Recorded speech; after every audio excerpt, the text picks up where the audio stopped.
te extendemos una cordial bienvenida al estudio de la lección de la Escuela Sabática con la Voz de la Esperanza. Si te has unido a través de la televisión, por las redes sociales o por audio, apreciamos tu compañía. Dios te bendiga. Esta semana repasaremos la lección número 11 para el 11 de junio de 2022 y se titula José, experto en sueños. La oración y el estudio de la Biblia son dos de las maneras principales en que Dios se comunica con sus hijos fieles. Amén. Por eso, pedimos a Dios que nos ilumine al estudiar su santa palabra. ¿Qué te parece si oramos? Padre Celestial, en este momento estamos pidiendo de que tú te hagas presente en este estudio con nuestros amigos y amigas, que podamos extraer las riquezas que tienes en la historia de José. Gracias, Padre, por todo lo que tú haces. Y esto lo pedimos y lo agradecemos en el nombre de Cristo Jesús. Amén. Amén. El texto de esta semana se encuentra en Génesis capítulo 37, versículo 19. Y dijeron el uno al otro, he aquí viene el soñador. Tremendo, ¿no es cierto? Ya usando cinismo. Bueno, con este estudio entramos a la última sección del libro de Génesis. José era el hijo predilecto de Jacob. Irónicamente se lo apodaba Baal-Hak Halomot. Baal-Hak Halomot. Sí, un poco difícil. Que significa el soñador. Significa literalmente maestro de sueños o un experto en sueños. Y ese apodo le quedaba bien a José porque no solo recibía, comprendía e interpretaba los sueños proféticos, sino que también los cumplía en su vida. Saben decir, nadie habla como José el profeta. Cierto, pero sí lo fue.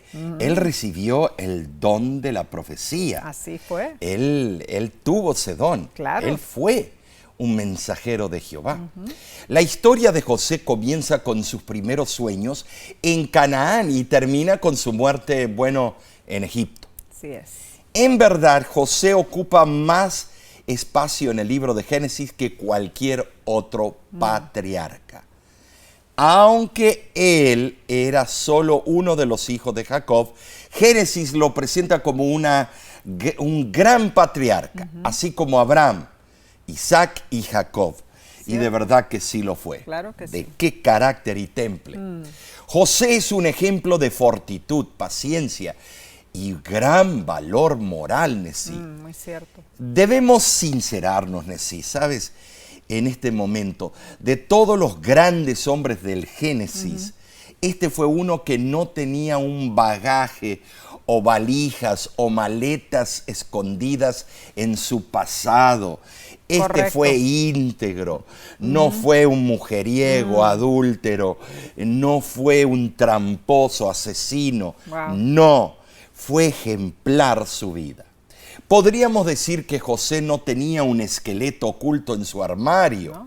No fue asesino ni adúltero, por supuesto, pero tampoco fue ladrón ni despótico cuando él tenía el poder en sus manos. Sí. A diferencia de los otros patriarcas que a menudo tropezaron y se comportaron mal, José permaneció, además de puro, Nesí, compasivo. Así como el profeta Daniel, José fue un hombre sabio y también un profeta. Porque cierto. No se habla del profeta José. Y sí fue. En el reino de Egipto fue inteligente y se comportó con ingenio, encontrando soluciones adecuadas a los problemas de la política y la economía.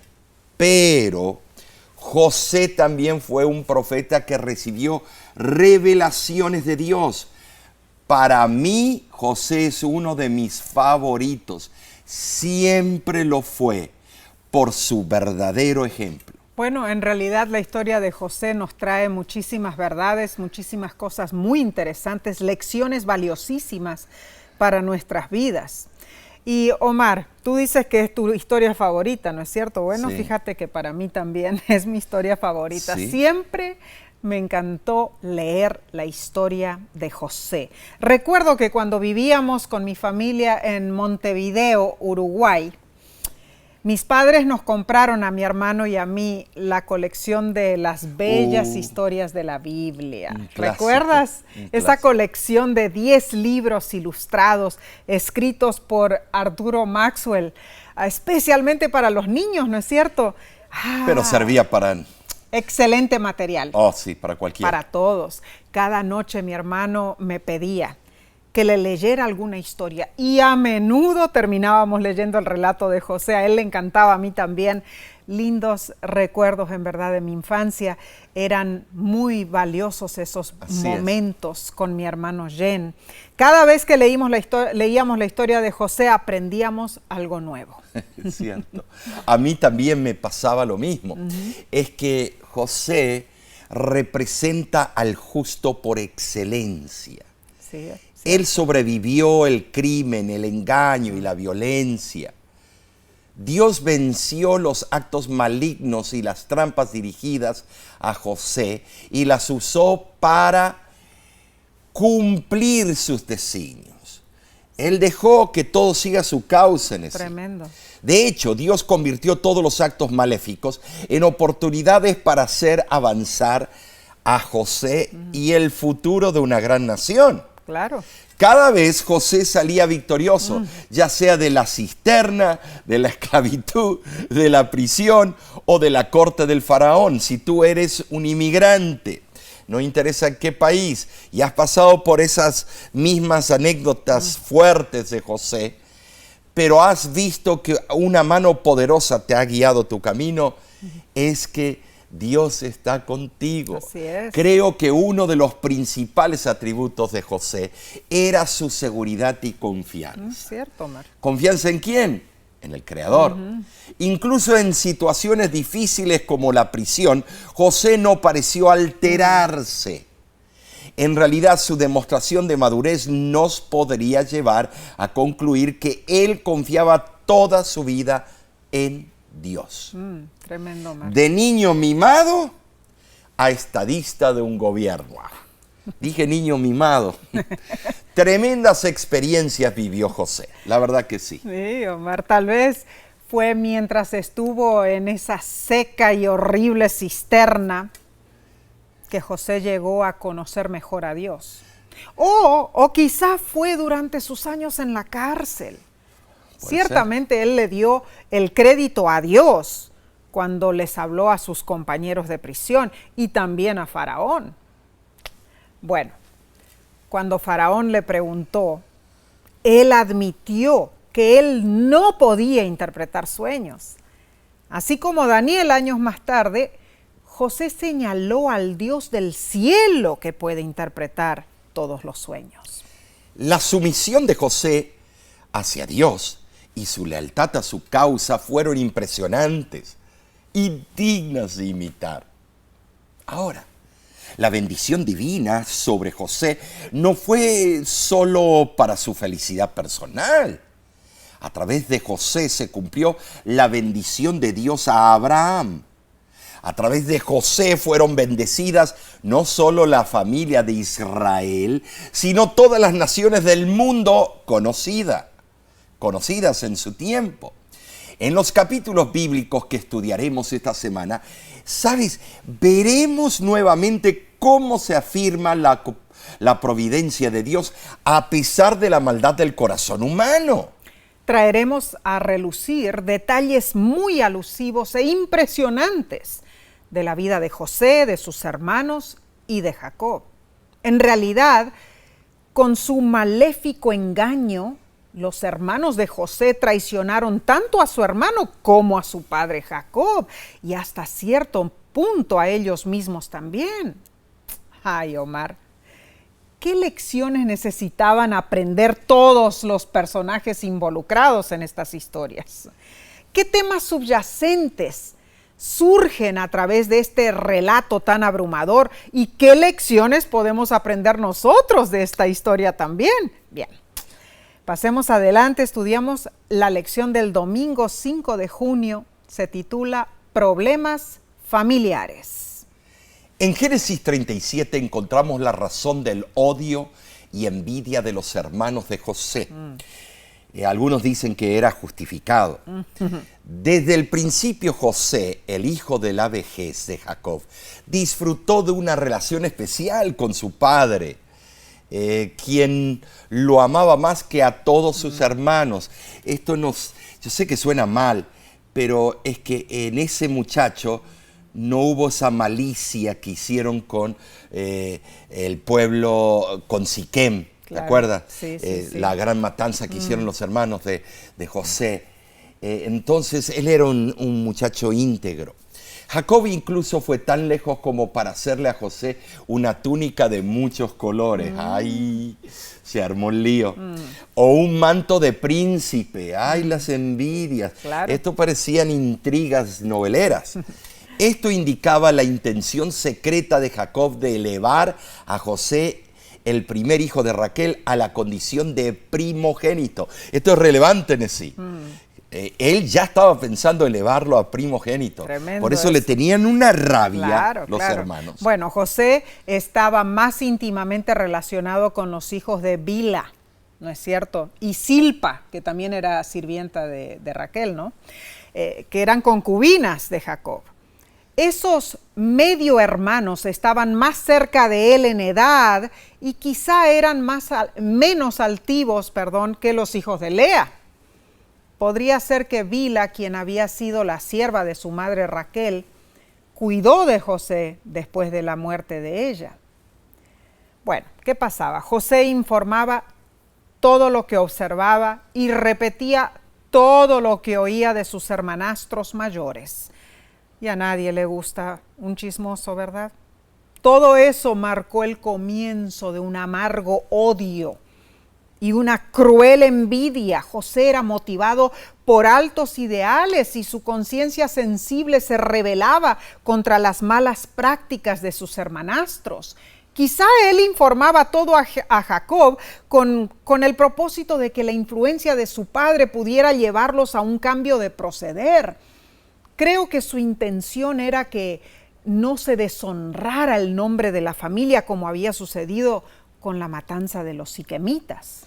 Y Jacob encontraba una satisfacción particular en la compañía de José. Le encantaba su amabilidad y sus altos ideales. Era muy atento con el anciano. Todo eso lo hacía diferente de sus otros hijos, que eran convenencieros, egoístas, sacaban ventaja de toda situación. Jacob tenía 91 años cuando nació José. ¡Ay! Yo a los 91 años, yo no sé si yo tendría la fuerza para lidiar con un bebé. Y Benjamín luego le nació, su hermano menor. No nació hasta varios años después. Jacob consideraba a José el hijo de su vejez. Bueno, sí, el trato preferencial de José llegó a su pináculo con la túnica especial de colores que su padre le regaló. Claro. Imagínate los otros hermanos celosos, que eran celosos, envidiosos. Tremendo. Eran tremendos. La construcción gramatical hebrea sugiere la idea de que Jacob no solo hizo una túnica para José, sino más bien tenía la costumbre de hacerlas. Eran varias, tal vez. Especialmente para él, todo el tiempo. Wow. O sea, que a unos les compraba en la tienda de Goodwill y a este le hacía lo mejor de las mejores tiendas las marcas de París.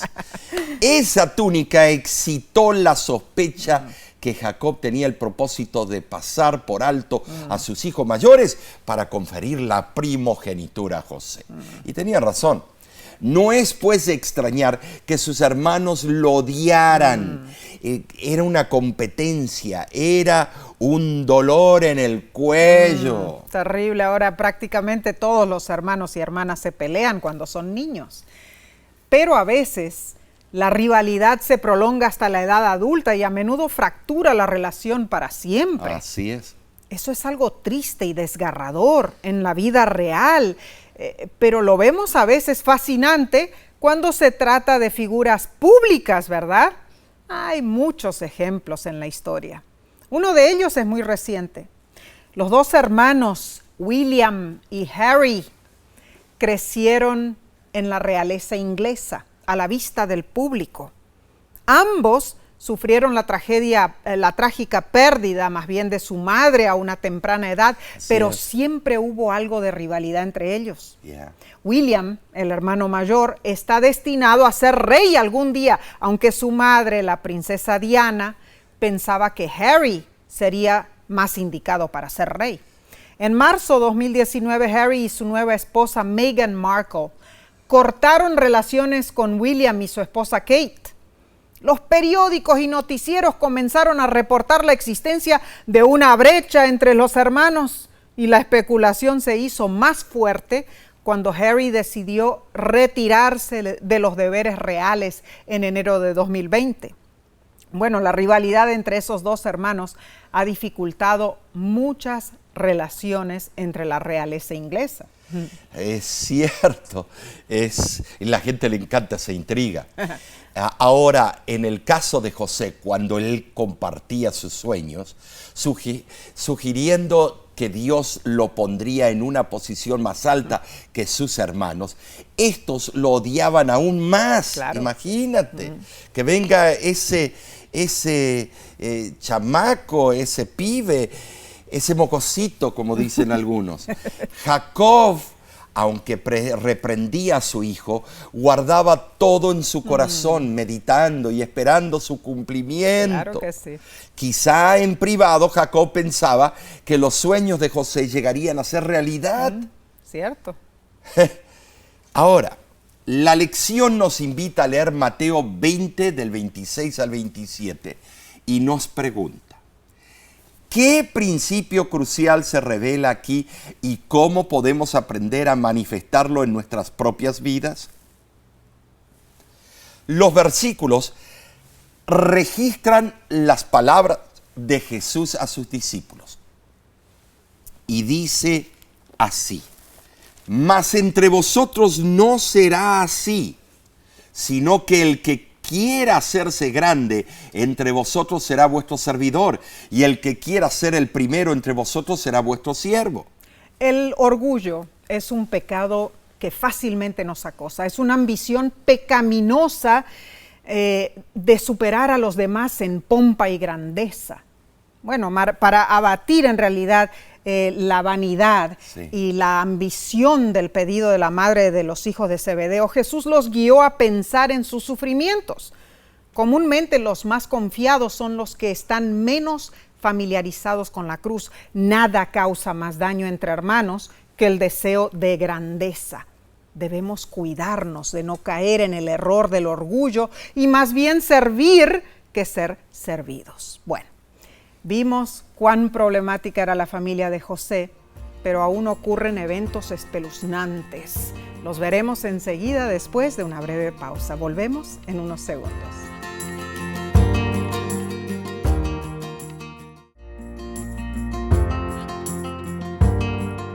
Gracias por acompañarnos a repasar juntos la fascinante historia de José. Pasemos a la lección del lunes 6 de junio titulada El ataque a José. Génesis 37, del 12 al 36, narra una secuencia que quizás sea la más vil de la Biblia. Cierto.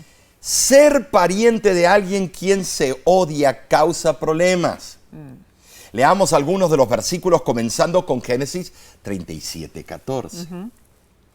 Israel le dijo a José: ve ahora, mira cómo están tus hermanos y tráeme la respuesta. Entonces José fue y los halló en Dotán.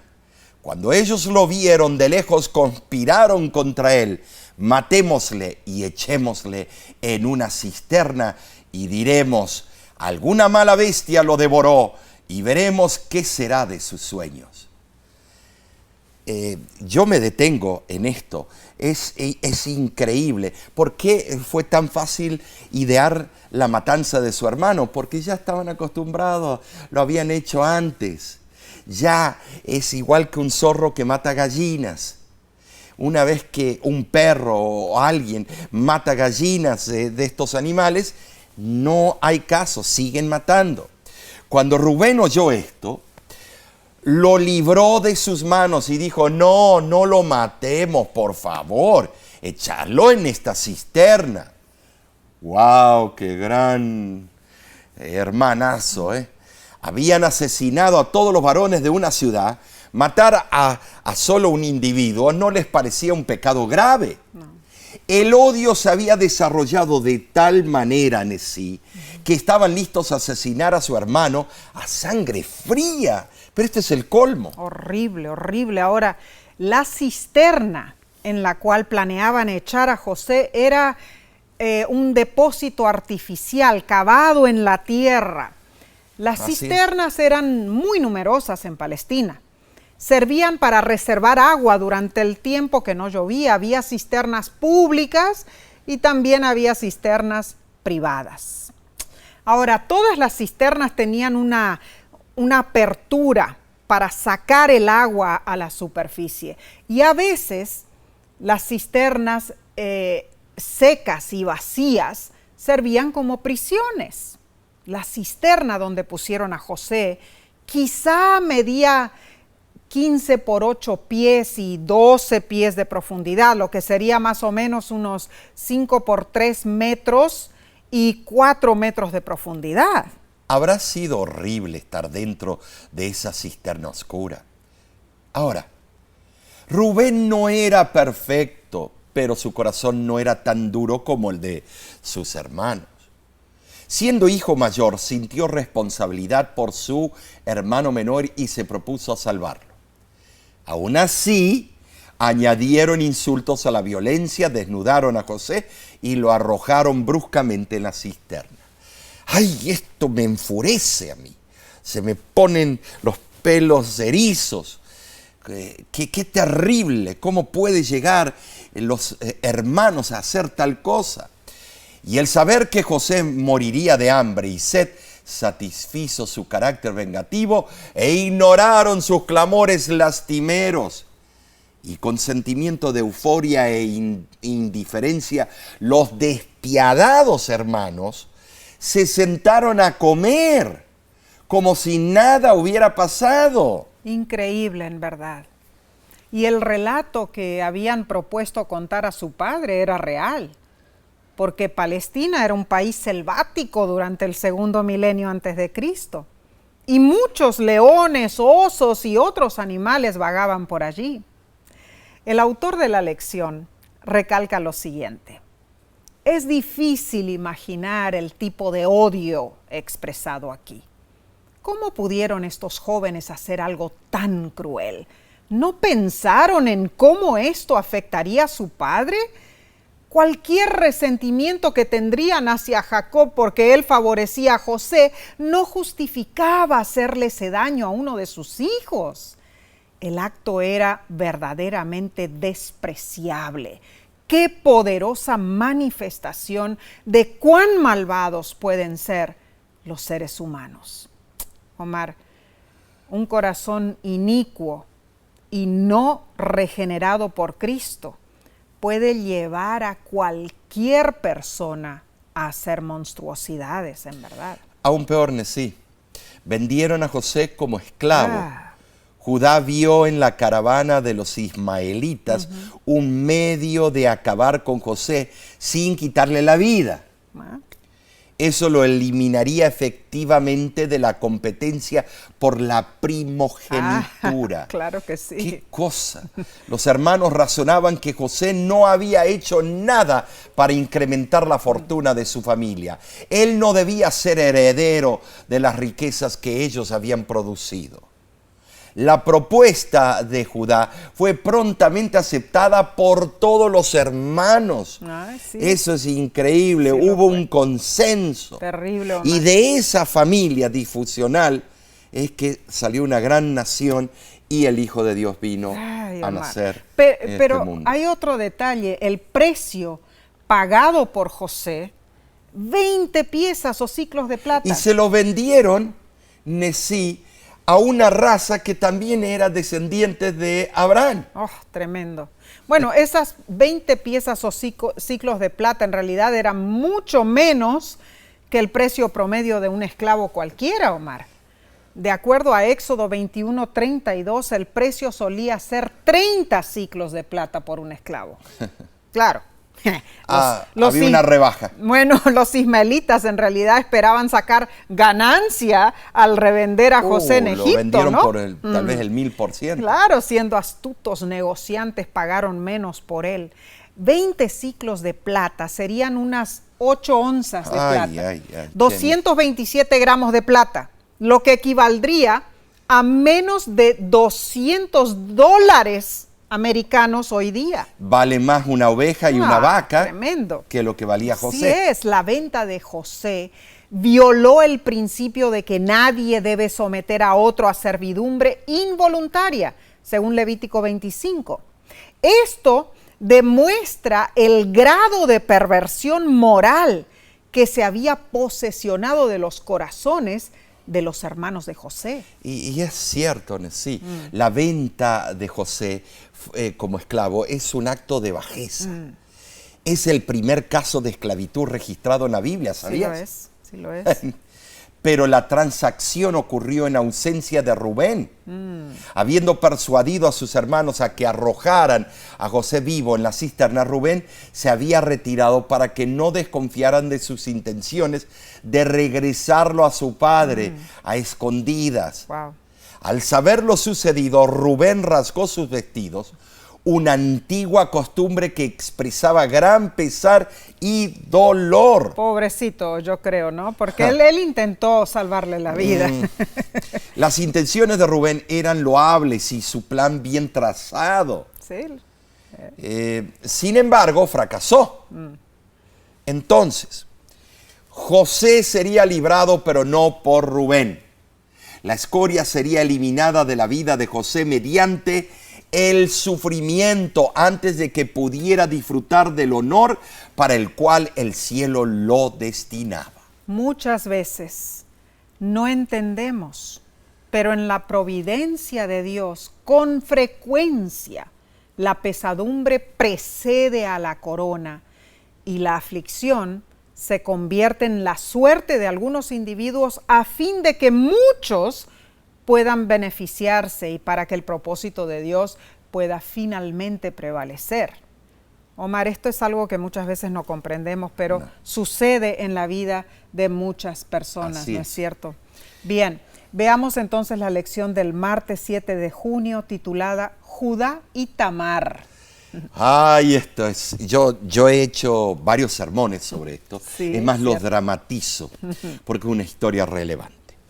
El autor de la lección nos explica la historia de Tamar, que siguió cronológicamente a la venta de José en Egipto y es consistente con el hecho de que Judá acababa de dejar a sus hermanos, lo que indica un desacuerdo entre ellos. Y se fue a emborrachar. Además, el texto transmite la misma lección teológica. Un acto malo se convertiría en un evento positivo vinculado a la salvación. Pero Nesí, por favor, lee el relato bíblico encontrado en Génesis 38. Muy bien, ok. Dice, aconteció en aquel tiempo que Judá se apartó de sus hermanos y se fue a un varón adulamita que se llamaba Hira. Y vio allí Judá la hija de un hombre cananeo, y la tomó y se llegó a ella. Y ella concibió y dio a luz un hijo, y llamó su nombre Concibió otra vez y dio a luz un hijo y llamó su nombre Onán. Y volvió a concebir y dio a luz un hijo y llamó su nombre Selá. Judá tomó mujer para su primogénito la cual se llamaba Tamar. Y fue malo ante los ojos de Jehová y le quitó Jehová la vida. Entonces Judá dijo a Onán: llégate a la mujer de tu hermano y despósate con ella y levanta descendencia a tu hermano. Y sabiendo Onán que la descendencia no había de ser suya, vertía en tierra por no dar descendencia a su hermano. Y desagradó en ojos de Jehová lo que hacía, y a él también le quitó la vida. ¿Te das cuenta, Nesí? Causa y efecto. Eran cada uno más tránsfugas que el otro, y los nietos de Jacob, se veía que pasaba por la genética toda esa inmundicia. Bueno, este era el hijo, ¿no? Que no quería... El hijo de Judá. Claro, de Judá, el nieto de Jacob. Claro. Wow, tremendo. ¡Qué tragedia! Y Judá le prometió a Tamar su tercer hijo. Oh. Pero debía esperar porque era muy pequeño para casarse. Bueno. Pero pasó el tiempo, Judá enviudó y olvidó su promesa. A propósito, Tamar, desesperada por tener hijos, decidió prostituirse para que Judá cumpliera lo que había prometido. Esto es una novela. Un acto de desesperación. Esto, los canales de televisión podrían hacer una flor de novela. Ahora, Judá no la reconoció. Ella traía velo y parecía una ramera de la ciudad. Para pagarle, prometió enviarle una cabra de su rebaño. Pero Tamar exigió que le entregara su sello, su cordón y su bastón. 3 cosas. Como garantía de pago. El sistema que usan muchos prestamistas. Sí, cierto. Con ese arreglo finalmente tuvieron intimidad. Luego Judá regresó a sus tiendas y Tamar se fue de la escena del crimen, dejando su ajuar de prostituta y nuevamente pasando a ser una viuda respetable. ¿Sabes, Nesí? Era considerado en las leyes levíticas incesto. Claro que sí. Judá quizás se levantó a la mañana siguiente con una resaca terrible, me imagino, ¿no? Pero se aseguró que Hira, su amigo de fiestas, le pagara a la supuesta prostituta. Él no se iba a exponer a ser objeto de murmuraciones. Judá debía preservar su buen nombre. Tremendo nombre. Era hijo de Jacob, nieto de Isaac, bisnieto de Abraham. Pertenecía a una familia consagrada a Dios. Y muy ejemplar, parece ser. Hermanos, ¿cuántas veces hemos hecho algo parecido? El pretender ser santos cuando Dios conoce nuestras vidas y nuestros corazones. Así es. Eso no tiene sentido porque Dios todo lo ve. ¿Acaso tú pretendes vivir una vida similar a la de Judá? ¿Una vida de hipocresía? ¿Pero a dónde podrías esconderte de Dios? No te puedes esconder de Dios. No. Esto fue terrible, un acto de incesto, y la pena era ser quemada la persona. Terrible. Los dos tenían que ser quemados. Bueno. Bien dice Job 34:21. Porque sus ojos están sobre los caminos del hombre y ve todos sus pasos. ¿Cierto? Nada podemos esconder de Dios. Resultó del encuentro íntimo que Tamar quedó embarazada con gemelos, igual que tú sabes, Esaú y Jacob. También eran gemelos. Eran gemelos. La actitud hipócrita de Judá rechazó a Tamar como parte de la familia. ¿Cierto? Esa chusma. La envió a casa de sus padres y ahora la buscaba porque había deshonrado el buen nombre de Abraham. Wow. Pero estaba embarazada. ¿Qué se creía este hombre? Tamar, la mujer despreciada, maldita, ahora la buscaban para matarla y tenía que ser quemada si era agarrada en un acto como el que vemos. El patriarca de la familia administraba justicia, tenía el rol de juez, además de gobernante y sacerdote, pero Tamar no estaba en su jurisdicción. Era un tribunal escandaloso. Claro. La hipocresía estaba en un punto álgido. Tamar debía morir, era pecadora, pero el pecado de Judá era un agravio mayor. Paradójicamente, el enojo de Tamar era descomunal. Y, bueno, y yo tenía creo que razón. Claro que sí. Esperó ella el momento de la ejecución para jugar la carta que traía en la manga. Y dijo, del dueño de este sello, de este cordón y de este bastón, de ese hombre estoy embarazada. Yo hubiera pagado para estar allí Wow. y ver la cara, cómo la mandíbula se le habrá caído. Claro, porque Judá reconoció sus objetos personales, claro. ¿no? En ese momento, Judá fue quebrantado por Dios a través de Tamar. ¡Ja! Toda su bravura de macho alfa fue destrozada. Su reputación de caballero, su buen nombre de hijo del linaje de Abraham se destruyó. Fue avergonzado públicamente y declaró, Tamar es más justa que yo. De esta sórdida historia nació Fares, que significa brecha, porque como Jacob nació en segundo lugar, mas se convirtió en el primero. Fares es nombrado en la historia de la salvación como el antepasado de David y finalmente de Jesús. En cuanto a Tamar, ella fue la primera de 4 mujeres que genealógicamente precedieron a María, la madre de Jesús. Tamar fue seguida por Rahab, Ruth y la esposa de Urías. Una lección que podemos sacar de esta historia es que así como Dios salvó a Tamar, transformando el mal en bien por su misericordia, así salva a sus hijos a través de Cristo Jesús. El desatinado encuentro sexual entre Judá y Tamar no solo culminó en la redención de la esterilidad de Tamar, sino que también produjo el antepasado de David y del Mesías de Israel, el Salvador del mundo. Bien, pausamos ahora por unos pocos segundos, pero volvemos enseguida. No te vayas.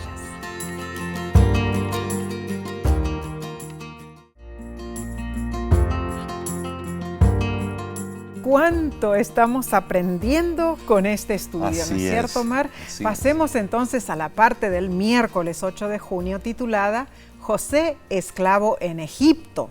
Y aquí reanudamos la historia de José siendo esclavo para el capitán de la guardia de Egipto. La lección nos pregunta, a la luz del ejemplo del trabajo de José como administrador de Potifar, ¿cuáles son los factores que lo llevaron al éxito? José estaba en un país extranjero y casi todos nos podemos comprenderlo, ¿no es cierto? Él estaba destituido de ser hijo favorito y rico. Aún era esclavo, una lengua diferente también. Pero Jehová estaba a su lado para bendecir y prosperar la obra de sus manos. Así es. Es el designio de Dios que los hombres mundanos sean atraídos por la diligencia y la solicitud manifestadas por los fieles hijos de Dios para aprender lecciones valiosas de ellos. Muy cierto. La confianza de Potifar en José brotó al observar las bendiciones del Dios de José sobre sus propiedades. O sea que el jefe estaba siendo bendecido Claro. a causa de José. Y le entregó el manejo de todos sus asuntos. Wow, Cosa tremendo. seria esa en sí. Ahora, José era atento, diligente y concienzudo en la realización de sus deberes y era fiel y consagrado a los intereses de su amo. En verdad, el éxito raras veces acompaña al negligente o al falto de principios. Por eso, Nesí, José sabía que Jehová velaba sobre él y se alegraba de que sus fieles servicios fueran apreciados por su amo terrenal. Claro. José también apreciaba y cuidaba todo lo que era de su amo. Bueno, todos nos gusta, ¿no es cierto? De Claro. que nuestros jefes, las personas con quienes trabajamos, que ellos también aprecien lo que nosotros Claro, hacemos, ¿no? claro. La Biblia dice que José era de hermoso semblante y bella presencia. Quiere decir que era un galán, no un galón, un galán. Literalmente traducido, bello en estatura y bello en apariencia. Para que Dios lo diga. Wow. Bueno, no sé si lo había sacado de Jacob, ¿no? Pero, o tal vez de... No, la esposa. José debe haber heredado eso de su madre, Raquel, para quien se usaron las mismitas palabras en el hebreo. No hay duda de que la mención de su apariencia es anticipo del episodio que siguió a la historia de José. En el momento de crisis, la integridad de José resaltó en agudo contraste con la de sus hermanos. ¿Qué habría hecho Rubén o Judá en esas circunstancias? Con razón, Jacob favorecía a José y Potifar depositaba su confianza en él. Ahora, la esposa de Potifar era astuta, seductora y manipuladora. Ay, Omar. En lo personal. Y conocemos algunas así. Por eso digo, en lo personal, siendo mujer, yo sé que muchas veces, lógicamente, nosotras cuando queremos, tenemos un poder de convencimiento impresionante. Vaya que sí. Bueno, cuando usamos ese poder para el bien, grandes bendiciones vienen. Pero cuando lo usamos para el mal, la destrucción es inminente. Si estudiamos los grandes hechos de la historia de este mundo, muchas veces una mujer manipuló el rumbo de los eventos, Casi ¿no es cierto? siempre, sí.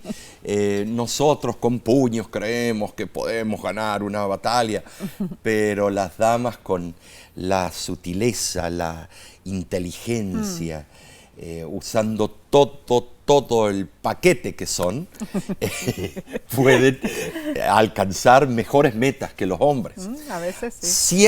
Ahora, y esta dama, es cierto, era coquetísima. Constantemente le habrá insinuado a José, ven para acá, chiquito, chulo, que yo te haré feliz. Lo más probable, al ver que sus coqueterías no funcionaban, le dijo, o te acuestas conmigo, o yo le diré a mi esposo que me trataste de violar. Wow. Es tremendo. Que Judá hubiera no aceptado esta oportunidad cuando hizo lo que hizo con Tamar. Es cierto. Por favor, este muchacho tenía integridad, pero el resto de los hermanos, quién sabe. Wow. Es como una novela que podríamos llamar Pasión de buitres, ¿no es cierto? ¡Qué bárbaro! Original. ¡Qué bárbaro! Pero José sabía de la naturaleza del pecado. ¿Cierto? Él sabía que acostarse con la esposa de su amo era pecar no solo contra Potifar, era pecar contra Dios. Muy cierto. Patriarcas y Profetas dice lo siguiente: la respuesta de José revela el poder de los principios religiosos. No quiso traicionar la confianza de su amo terrenal, sería fiel a su amo celestial. Bajo el ojo escudriñador de Dios y de los santos ángeles, muchos se toman libertades de las que no se harían culpables en presencia de sus semejantes. Pero José pensó primeramente en Dios. ¿Cómo pues haría yo este gran mal y pecaría contra Dios?, dijo él. Notemos que al inventar el cuento ficticio a los siervos de la casa, la esposa de Potifar habló de su esposo en tercera persona. No tenía respeto. Nos ha traído un hebreo, dijo ella. Sí. Esto muestra cuán poco respeto tenía ella por él y resalta su carácter ordinario, desenfrenado. Vulgar, claro que sí. Suele existir en la naturaleza humana la debilidad de echar la culpa a otros por las faltas de uno. Al destacar los defectos ajenos, sean reales o imaginarios, la persona pretende aparentar ser mejor que otros. Al repetir el cuento a Potifar, la sagaz esposa, indirectamente le echó la culpa a él por la supuesta afrenta. Ahora, en los escritos del teólogo griego Diodoro, el castigo por inducir al adulterio era 1000 golpes en la planta de los pies, y la punición por la violación de una mujer libre era aún más severo. Ay, Omar, 1000 golpes en la planta de los pies. Oh, es la muerte eso. Un dolor insoportable. Sí, eso. se desangra. Oh, entonces, la lenidad de Potifar reflejó su confianza en la integridad de José, pero debía castigarlo. Para salvar cara. Y mandó a José a la cárcel. La lección, sabes, sí menciona que José experimentó entonces lo que todos hemos experimentado, el sentido de abandono de Dios, aunque incluso en ese momento difícil el Señor estaba con José. Eventualmente Dios impactó la relación de José con el oficial de la prisión. Así fue. También allí el Señor lo bendijo. Obviamente José era un hombre dotado y a pesar de que enfrentaba circunstancias terribles, él buscaba lo mejor de cada situación. Cierto, él intentaba, ¿no? Sin embargo, cualesquiera que hayan sido sus dones, fue Dios quien lo llevó al éxito. Solo Dios. Solo Dios. Así es. Génesis 39:23 lo corrobora. No necesitaba atender el jefe de la cárcel cosa alguna de las que estaban al cuidado de José, porque Jehová estaba con José y lo que él hacía, Jehová lo prosperaba. Qué importante es que todos los que tienen talentos, todos los que tienen éxito, recuerden que todas esas bendiciones vienen de Dios. Así ¿no es cierto? es. Vayamos entonces al estudio del jueves 9 de junio titulado Los sueños de Faraón. Imagínate que el presidente de tu nación empieza a tener sueños y quiere que se los interprete. Oh, va a haber cada fraude. Y de repente Dios te dice, tú vas a ir al presidente de tu nación y decirle que tú puedes interpretarle el sueño. Bueno.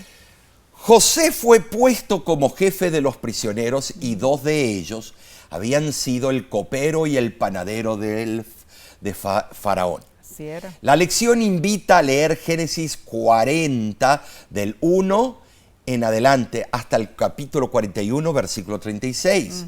Lo puedes hacer de tarea. Léelo en tu tiempo personal de devoción. Y nos pregunta, ¿cómo se relacionan los sueños de Faraón con los sueños del copero y del panadero? Sabes, los exoficiales del Faraón estaban turbados porque no podían entender sus sueños. ¿Y por qué? No había intérprete para ellos. No había internet tampoco. No había. Ni Google. No. José interpretó sus respectivos sueños. Así fue. En forma paralela, Faraón también tuvo dos sueños y nadie los podía interpretar. Wow.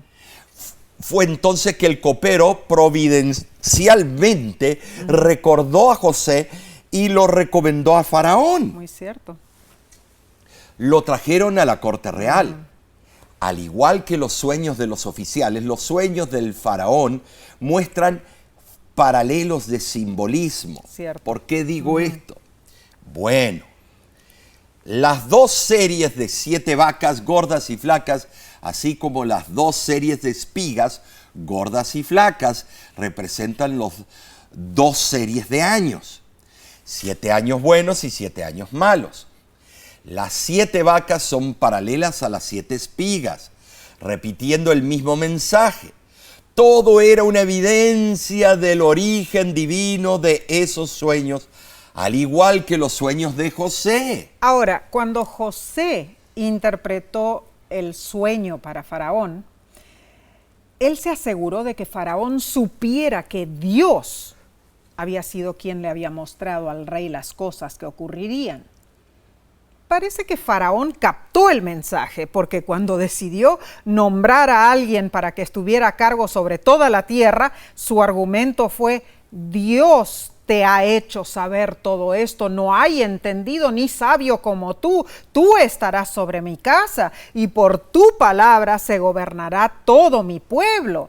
Solamente en el trono seré yo mayor que tú. Génesis 41, versículos 39 y 40. ¡Qué impresionante! De la cárcel a ser segundo en el reino, eso es increíble. Por la providencia de Dios, José llegó a ser gobernante de la casa de Potifar, luego gobernante de la prisión y ahora gobernante de todo Egipto. Esta historia eficazmente muestra cómo incluso en medio de circunstancias que parecen terribles, Dios revela su inmensurable gracia y también poder. Gloria a Dios por esto. Amén y amén. Y la pluma inspirada concluye en cuanto al éxito de José y dice: en su niñez a José se le había enseñado a amar y temer de Dios. Mientras era pastorcillo y cuidaba los rebaños de su padre, la vida pura y sencilla de José había favorecido el desarrollo de las facultades físicas y mentales. Por la comunión con Dios mediante la naturaleza, obtuvo fuerza mental y firmeza de principios. Cuando se produjo la crisis de su vida, durante el viaje terrible que hizo desde el hogar de su niñez en Canaán a la esclavitud que le esperaba en Egipto, José recordó al Dios de su padre, recordó las lecciones aprendidas en su niñez y su alma se conmovió cuando hizo la resolución de ser fiel y conducirse siempre como corresponde a un súbdito del Rey del cielo. Ay, Omar, esta cita en realidad capta la esencia de la historia de José. Es impresionante. La verdad, en José podemos usar como un punto de referencia para cuando lleguen las vicisitudes de la vida, los grandes problemas. Tenemos a alguien que pasó por todo eso y tal vez más, y cómo él buscó su apoyo en Dios. A través del ejemplo de José en sí, podemos aprender a confiar en Dios y aferrarnos a sus promesas. Amén. Hasta cuando los eventos no parecen providenciales y aunque pareciera que Dios guarda silencio. Sí, eso no. La lección de esta semana tocó en forma emotiva muchas teclas personales en nuestra vida, ¿no es cierto? Muy cierto. Primero, vimos cómo los problemas familiares pueden desviarnos de nuestro caminar con Dios y cómo manifestamos rasgos terribles de carácter, como lo hicieron los hermanos de José. Cierto. Número 2, Nesí. Luego vimos la jugada sensual y sucia entre Judá y Tamar y cómo ese caso tuvo repercusiones, pero Dios guió todo en su divina gracia y sabiduría. En tercer lugar, estudiamos los terribles años de José como esclavo en Egipto. Aprendimos cómo él se mantuvo fiel a Dios a pesar de estar rodeado de repulsivas tentaciones y costumbres idolátricas. Y finalmente, estudiamos cómo con la ayuda de Dios José triunfó en Egipto, llegando a ser un gobernador respetado. Ahora, para concluir, te preguntamos, ¿cómo puedes aprender a confiar en Dios cuando las cosas no salen como las planeaste? Bueno, Testimonios para la Iglesia, tomo 3, nos aconseja lo siguiente, y me gustaría que te percates a lo que dice la pluma inspirada. José hizo frente a diversas experiencias las cuales pusieron a prueba su valor y rectitud hasta lo máximo, pero no se desanimó. Confió en Dios y salieron a relucir el propósito de su corazón y la pureza de sus motivos.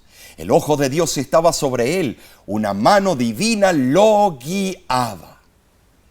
Yo te diría, nunca dudes, hermano, hermana, aunque pases por las peores pruebas, Dios puede guiar tu vida y hacerte vencedor para su gloria y su honra. En realidad, vemos ejemplo tras ejemplo de la vida de José, que nos ayuda a nosotros en detalles específicos también cuando enfrentamos situaciones parecidas o iguales a las de José. Podemos ser fieles hijos de Dios en todo momento. Qué hermoso, Omar. Alabado sea Dios por esta lección tan preciosa. Y sabes, la semana que viene tendremos otro estudio maravilloso. Te invitamos a acompañarnos una vez más. Repasaremos la lección titulada José, príncipe de Egipto. Y no olvides compartir estos estudios con tus familiares, con tus amigos. Suscríbete en nuestro canal de YouTube o míranos en las otras plataformas. Por ahora nos despedimos. Y deseamos que Dios te bendiga y te guarde. Amén. Es nuestra oración verte de nuevo en las próximas programaciones de La Voz de la Esperanza. Así es. ¿Y cómo pueden hacer para saber las noticias de La Voz? Bueno, pueden entrar a nuestra página de internet lavoz.org o escribirnos también a info@lavoz.org. Que Dios te bendiga, ¿no es cierto? Claro que sí, será hasta la próxima semana. Hasta luego.